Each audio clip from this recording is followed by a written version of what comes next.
আপনাকে স্বাগতম উইথহোস্টের আরেকটি ভিডিওতে। আজকের ভিডিওতে দেখাবো সার্ভার বা রিসেলার কেনার পরে যে সার্ভারের অ্যাক্সেসগুলো আছে সেগুলো দিয়ে আপনি WHMCS-এ আপনার সার্ভারটা কীভাবে কানেক্ট করতে পারেন। সো চলুন শুরু করা যাক।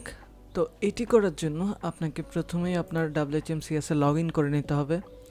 তারপর এখানে এই যে সিস্টেম সেটিংসে যাইতে হবে। এখানে আইকনে ক্লিক করলে সিস্টেম সেটিংসের অপশন আসবে বেসিক্যালি।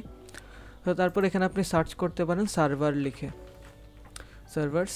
সো এখানে এটার মধ্যে ক্লিক করবেন, এই অপশনের মধ্যে আর কি। তারপর এখান থেকে অ্যাড নিউ সার্ভার্সে ক্লিক করবেন। তারপর এখানে অনেকগুলো অপশন পাবেন, আপনি আসলে যেটা অ্যাড করতে চান বা আপনার সার্ভার যেই রিলেটেড সেই রিলেটেড অপশনগুলো এখানে আপনি অ্যাড করবেন। সো আমার যেহেতু সি প্যানেল, আমি সি প্যানেলটাই রাখবো।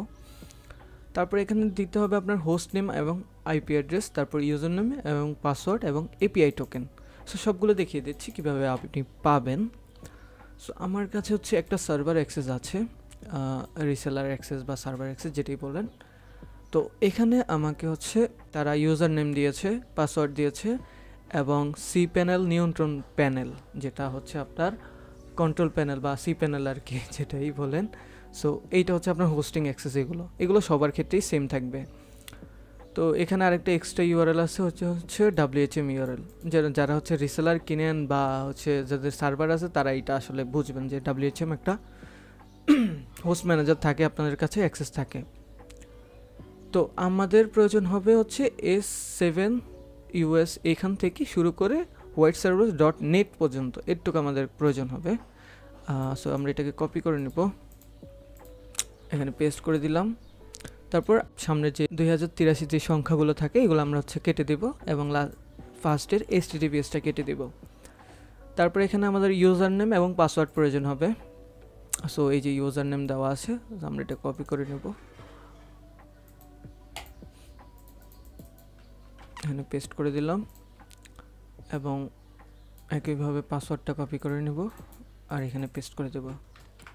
তারপর এখানে আমাদের হচ্ছে এপিআই টোকেনের প্রয়োজন হবে। এপিআই টোকেনের জন্য আপনাকে WHM যে হোস্ট ম্যানেজার আছে সেখানে লগ ইন করে নিতে হবে। সো আমি এখান থেকে ইউআরএলটা আবার কপি করে নিয়ে নিউ ট্যাবে ওপেন করে নেব।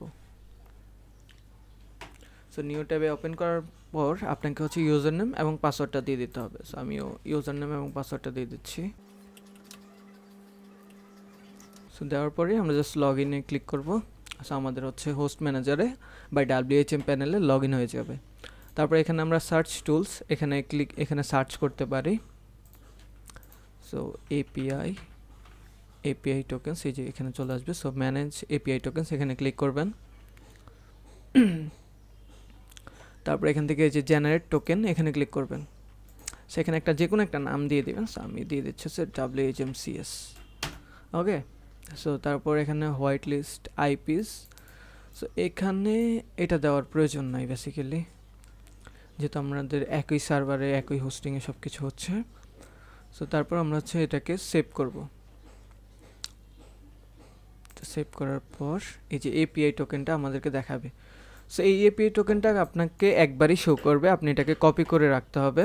আপনি যদি পরবর্তীতে অন্য কোনো প্যানেল অ্যাড করে রাখেন বা আবার নতুন করে জেনারেট করে নিতে হবে। সো আমি এখানে আমার নোটসে রেখে দিলাম। তারপর এখানে WHMCS সার্ভারসে চলে আসবো, এখানে এই পে টোকেনটা পেস্ট করে টেস্ট কানেকশন এখানে ক্লিক করব।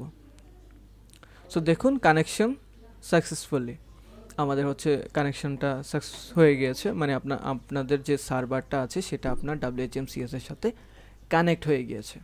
সো তারপর এখান থেকে আপনি সেভ চেঞ্জেস করে দিতে পারেন। এই যে হচ্ছে আপনার সার্ভার অ্যাক্সেস চলে আসছে।